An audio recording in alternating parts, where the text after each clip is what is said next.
The perfect air fryer French fries. Today we're seeing if all those extra steps are worth it or if you can just directly air fry some potatoes and be fine. Peel and slice your potatoes, and the first tip is to soak them in some cold water with half a tablespoon of vinegar for at least 1 hour. Then rinse the fries really well and add them to some boiling salted water for about 4 minutes, strain again, and pat them dry. Add a drizzle of olive oil, your favorite seasonings. I used lemon, pepper, and Cajun, and air fry them. As you can see, those steps give us really crispy fries with a soft interior versus really sad and soggy fries, so yes, worth it. Boil 1 bag of baby potatoes.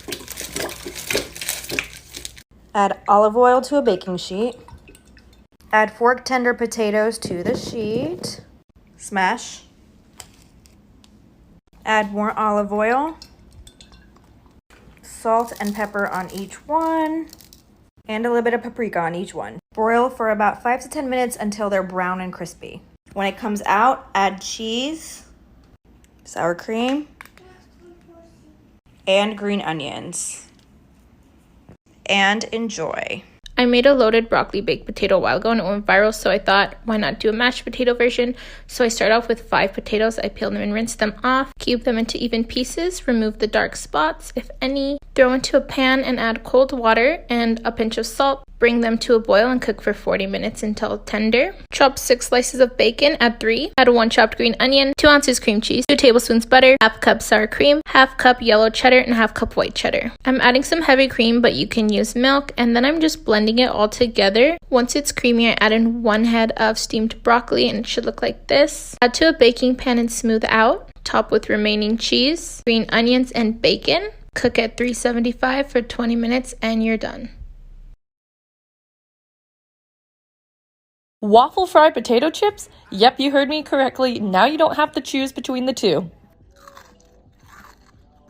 To get this appearance, we're going to first make sure our blade is really thin, and we're going to use the ridged one. Turn your potato 90 degrees after each cut, and you're going to get this waffle-like appearance. Mine was about 1/8 of an inch thick. Then we're going to rinse them off and pat them dry and cook them on medium to high heat in oil. I use canola oil. Once they're golden brown, we're going to take them off, put them on a rack, and season with some seasoning. I use this Memphis-style barbecue seasoning to give them a little more flavor.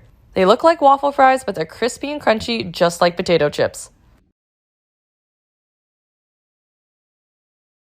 You don't have to smash your potatoes to make them crispy and delicious. Instead, boil until tender, then let dry and cut in half. Okay, then mix together your panko, parsley, salt, garlic powder, pepper, smoked paprika, and you guessed it, grated Parmesan Reggiano. Next, I need you to grab some mayo, hear me out, just enough to lightly coat the potatoes so that when you toss them in the breadcrumbs, they stick. Then onto the baking dish, top with more grated Parmesan Reggiano, and roast for like 8 minutes. Crispy, delicious, and not smushed. How about that? Look at that crispy cheese. The best twice baked potatoes. Wash off 5 large russet potatoes and add them into a bowl with some canola or vegetable oil and salt to taste. Evenly coat the skin and then bake at 400 degrees for 1 hour. When they're done, let them cool and cut them right down the middle. Carefully remove the potatoes from the shells, adding it into a bowl with 5 tablespoons of melted butter, 2 cups of fresh fried bacon bits, 2 cups of shredded cheddar, a half cup of heavy whipping cream, 1 cup of sour cream, 4 ounces of cream cheese, and then season it with half of a tablespoon of smoked paprika and salt and pepper to taste. Mix and mash the filling, add it to your potato shells, top them off with a generous amount of cheddar, and put them in the oven at 350 degrees for 15 more minutes. Finish them off with some fresh chives and enjoy. Crispy sweet potato fries. Cut the sweet potatoes into 1/4 inch thickness, coat them in cornstarch, then transfer them to a baking sheet lined with parchment paper. Add some olive oil and give them a good toss until it feels good.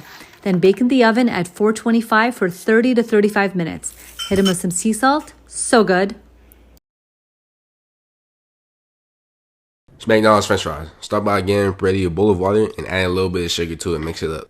Then take the russet potatoes, 3 of them, go ahead and cut them into slices, and then you can go ahead and cut them into slices again. You want them to be like 1/4 of an inch, just like this, nice and small, just like McDonald's. And then put them into the sugar water and place them into the fridge for like 30 minutes. Put the oil into the pan after 30 minutes, take out the fries, drain them, and then you want to dry them real well on a towel. Don't use paper towels because that's a waste of paper towels. It's a waste of money. Just use a regular ass towel. And then once they're dry, place them into a little Pyrex. And then check that the oil is hot enough using a chopstick. And we're going to flash fry them for like 60 seconds. We're going to go ahead 60 seconds, flatten them out on the Pyrex, put them into the fridge for 30 minutes. After 30 minutes, take them out, and then you're gonna refry them for like 4 to 5 minutes until they're golden brown, lightly golden brown, however much you want them. And then go ahead and place them into a big bowl. And this whole process is just because it's how McDonald's does it. Go ahead and sauce them up right away, give them a nice toss, and you got McDonald's fries. Yes, sir. Yesterday I made some of the crunchiest potatoes and they were seriously some of the crispiest I've ever made and they were so delicious. I wanted to show you guys the recipe and how I did it, and there's a secret technique to get it super crispy. So first take your russet potato and peel the skin. We're not going to use it for this recipe. And then we're going to make sure that we have our rectangular shape, so we're going to cut the edges off. I saved all my edges for another dish, so there was no food waste here. Once you have your rectangular shape, we're going to cut it lengthwise and we're going to cut it into 2 smaller pieces just like this. For cutting the potato, we want to do it halfway through the potato at a diagonal length and then flip it over and then do it at a horizontal length, and it'll create this cool accordion. Next, I put it in the oil and I fried it. The key is having all these ridges gives it extra surface area so all the nooks and crannies get fried. Crispy, crunchy latkes. Grate the potatoes and onion, add some salt and massage it in. Squeeze out all the excess water using a clean kitchen towel. Add the potato starch, an egg, some more salt. Fry each potato latke until golden brown on each side. A hefty pinch of flaky salt, horseradish dill sour cream, a pink sumac sour cream, tahini, and applesauce.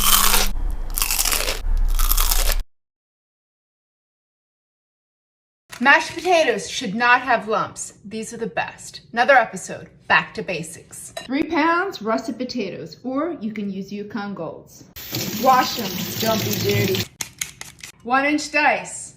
Fill with cold water till they cook evenly. Bring to a bubble over high heat. Toast your salt vigorously. Bubble 10 to 12 minutes. Return to the pot. The heat of the pot will evaporate the excess moisture. Don't skip this step. If you do, they'll be watery. Let it set 5 minutes. 3/4 cup unsalted butter. 1/2 cup heavy cream. Melt the butter and warm the cream medium-low heat. Use a ricer or a food mill. No lumps. Add the butter and the cream. Truffle salt because you fancy.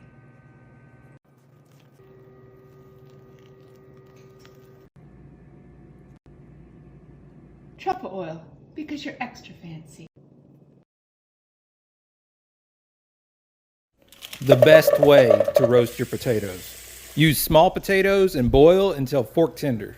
Drain off the water and put them in a big bowl. We're going to start with a generous amount of olive oil. You're going to do salt, pepper. We're going to go onion powder, garlic powder, crushed red pepper, fresh basil, fresh thyme.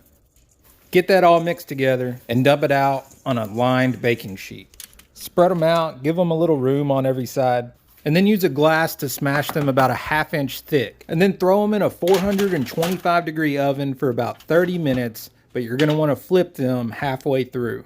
And you're going to end up with a soft interior, crispy exterior, the best roasted potatoes you've ever had. The best Greek lemon potatoes. Start by peeling your potatoes. Cut your potatoes into wedges. Toss them in a bag. Mince as much garlic as your heart desires. Add your garlic to the bag. Roll 2 lemons. Squeeze in your lemons. Oregano, salt, pepper, and olive oil. Mix it up. Seal it and let that marinate for an hour.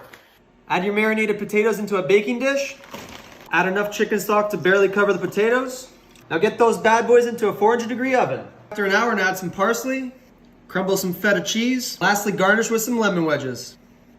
And that's how you make Cooking 20-minute dinner for 21 days. 1.5 cups of these little potatoes. Cut the potato in half. Mince up 4 cloves of garlic. 1 cup of water. Soy sauce. Honey. Mix together and set it aside. Fry the potato for 3 to 4 minutes. Add in the minced garlic. Saute together for 1 to 2 minutes. Turn your sauce mixture. Every piece of potato is soaked in the sauce. After 7 to 8 minutes, you can see that the potato is now soft, and then the sauce is turning now into a nice glaze. 1 tablespoon of sesame seeds. Mix together. Look at that.